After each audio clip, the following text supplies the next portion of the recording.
மகாலட்சுமி விக்கிரகம் வந்து நம்ம இப்ப இது வந்து Gowramma face AMR Sumangali jewellers and கோகை Sumangali ஜுவல்லர்ஸோட special highlights இதெல்லாமே வாட் அ ஃபேண்டாஸ்டிக்ரா. இது பீடம் மாதிரி கொடுத்து பீடம்குள்ள அழகா மகாலட்சுமி விக்கிரகம் அப்படியே பிளெஸிங்கோட எம்போஸ் பண்ணி டிசைன் பண்ணிருக்காங்க. அம்புட்டும் அழகு, ரொம்ப ரொம்ப அழகா இருக்கக்கூடிய ஸ்பெஷல். ஐயோ தேங்க்யூ சோ மச் காயத்ரிமா. இது போட்டு பார்த்தா எப்படி இருக்கும்? போட்டுருவோமா? ஆஃப் பண்ணலாமா? இது போட்டுட்டேன். அம்புட்டு அழகுங்க. இது 3D எம்போஸ்ல வரக்கூடிய ஸ்பெஷல் வேலைப்பாடுகள். அம்புட்டும் அழகு.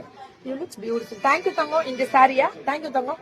அடுத்தது வந்து இந்த வெரைட்டிஸும் இதுமே மேல குபேரர் ஐயா இருக்கிற மகாலட்சுமி விக்கிரகம், கீழே குபேரர் ஐயா இருக்கிற மாதிரி. மேம் இதை விட்டுறாதீங்க, அப்படி வாங்கணும்ன்ற போது இதுவுமே மேம் ஜேட் பீட்ஸ்ல வரக்கூடிய ஸ்பெஷல் வேலைப்பாடுகள். ரூபி அண்ட் எமரால்டுன்றது வந்து ஸ்டோன்ஸ் பேஸ் பண்ணி டிசைன் பண்ணிருப்பாங்க. இதெல்லாமே ஜேட் பீட்ஸ் அப்படின்றது வந்து தனி ஸ்பெஷல் தான். அம்புட்டு அழகு, சூப்பருங்க. வேற லெவல்ல இருக்கக்கூடிய ஒரு ஸ்பெஷல் வேலைப்பாடுகள். கைராசிங்க, வார்த்தைக்கு கிடையாதுங்க, கைராசி. அந்த கைராசி வந்து நீங்க நிறைய பேர் ஃபர்ஸ்ட் வந்து ஒரு சின்ன கோல்டு வாங்க ஆரம்பிச்சீங்கன்னா அப்பதான் உங்களுக்கு தெரியும் எவ்வளவு சேருது, எவ்வளவு வெரைட்டிஸ் வச்சிருக்காங்க. நல்லா சேருங்க, அவ்வளவு வெரைட்டிஸ் இருக்கு. இதெல்லாம் எலக்ட்ரோ ஃபார்மிங் டைப்ல லைட் வெயிட் கலெக்ஷன்ஸ் இல்ல. எலக்ட்ரோ இது வந்து பேக், இது மட்டும் ஆன்டிக் வரும். இந்த பால்ஸ் எல்லாம் எலக்ட்ரோ ஃபார்மிங்ல வரும். சூப்பரா இருக்கும், ரொம்ப அழகா இருக்கு. அதுலயே இந்த டைப் ஆஃப் கலெக்ஷன்ஸ் வேணும்னாலும் இது ஜேட் பீட்ஸ்க்காகவே தனியா கைராசி.